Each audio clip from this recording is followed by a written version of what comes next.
Il était une fois, dans un pays lointain, un petit village pauvre, perdu au creux d'une vallée dorée par le soleil. Les maisons, faites de terre séchée, semblaient fatiguées, mais la vie y battait fort. Dans l'une de ces maisons vivait un couple uni, simple et heureux. Un matin, un cri d'enfant brisa le silence. Une petite fille venait de naître. Ses parents, émus, la regardèrent comme un trésor. Ils l'appelèrent Isabelle. Ses joues étaient roses, ses yeux bruns pétillaient déjà comme deux étoiles. Les années passèrent et Isabelle grandit. Elle chantait le matin en aidant sa mère, consolait les enfants, portait l'eau et offrait son sourire à tous. Sa voix était si douce que les oiseaux s'arrêtaient parfois de voler pour l'écouter.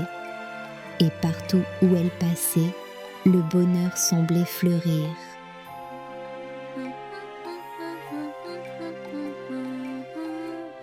Mais dans une maison isolée, une vieille femme observait en silence. Ses yeux verts brillaient d'envie. C'était la sorcière du village. La renommée d'Isabelle se répandit au-delà des montagnes. On parlait d'elle dans les marchés, dans les palais, jusque dans les royaumes voisins. Les princes eux-mêmes rêvaient de la rencontrer. Parmi ceux qui entendirent tantôt son nom, il y avait le prince Adrien. C'était un jeune homme au cœur pur. Un matin, une vieille mendiante s'approcha d'elle. « Ma belle enfant, pourrais-tu m'aider ? Il me manque un fil solide pour réparer la corde de mon arc. » Isabelle, compatissante, coupa une mèche de ses cheveux et la tendit à la vieille femme avec un sourire. La mendiante la remercia, courba la tête et s'éloigna lentement. Mais dans ses mains, elle serrait la mèche comme un trésor, ravie d'avoir ce qu'il lui fallait. Cette nuit-là, sous la pleine lune, la sorcière prononça son sort. Par le feu, la cendre et la nuit, que la beauté d'Isabelle s'enfuit, jusqu'à ce qu'un cœur pur l'aime pour son âme. Un éclair traversa le ciel et le vent s'arrêta de souffler. Au matin, Isabelle se leva comme chaque jour. Elle se regarda dans le miroir et poussa un cri. Son reflet lui renvoyait un visage qu'elle ne reconnaissait pas. Ses larmes coulèrent sans fin. Alors, Isabelle s'enfuit. Elle courut longtemps, très longtemps, dans la forêt. Là, au milieu des arbres, elle trouva une vieille maison abandonnée. Elle la nettoya. Celle-ci devint beaucoup plus belle. Elle apprit à vivre seule et découvrit la magie des plantes. 2 années passèrent. Tous avaient perdu espoir, sauf le prince Adrien. Il ne l'avait jamais rencontrée, mais depuis le jour où il avait entendu parler d'elle, il rêvait d'une voix. Chaque nuit, cette voix chantait dans son sommeil, douce, pure, presque angélique. Elle murmurait son nom, comme portée par le vent. Un matin, après un de ses rêves, il murmura « Je ne peux ignorer cet appel, je dois la retrouver ». Et il partit à cheval. Il s'élança à travers plaines et forêts, guidé par son instinct.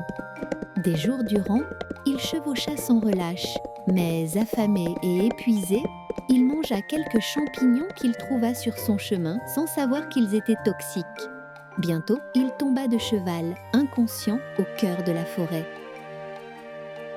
Isabelle, qui connaissait la forêt par cœur, le trouva étendu au sol. Elle s'agenouilla et comprit qu'il était empoisonné. Grâce aux plantes qu'elle connaissait, elle prépara une potion et veilla sur lui plusieurs jours. Un matin, il ouvrit les yeux. Allongé, il entendit une voix chanter, douce et familière. Il vit d'abord Isabelle de dos, puis ils parlèrent, rirent, partagèrent leurs rêves et leurs secrets. Une nuit, sous la lueur du feu, le prince prit la main d'Isabelle. « Isabelle, je ne sais qui tu es, mais je t'aime pour ce que ton cœur dégage. » Alors, une lumière dorée entoura la jeune fille. Ses yeux retrouvèrent leur éclat, ses cheveux leur brillance, et son visage sa beauté d'autrefois. Aussitôt, ils rentrèrent au village. Les habitants accoururent émus et heureux du retour de la belle Isabelle. La sorcière, voyant cela, s'enfuit dans la forêt en courant. Personne ne la revit jamais. Et personne ne sut ce qu'elle devint. Isabelle, désormais libre, enseigna aux femmes du village ce qu'elle avait appris, les plantes, les remèdes qu'offre la forêt. Et le village, autrefois si pauvre, retrouva la paix et la prospérité. Et on entend parfois sa voix chanter dans le vent pour rappeler au monde que la vraie beauté vient du cœur.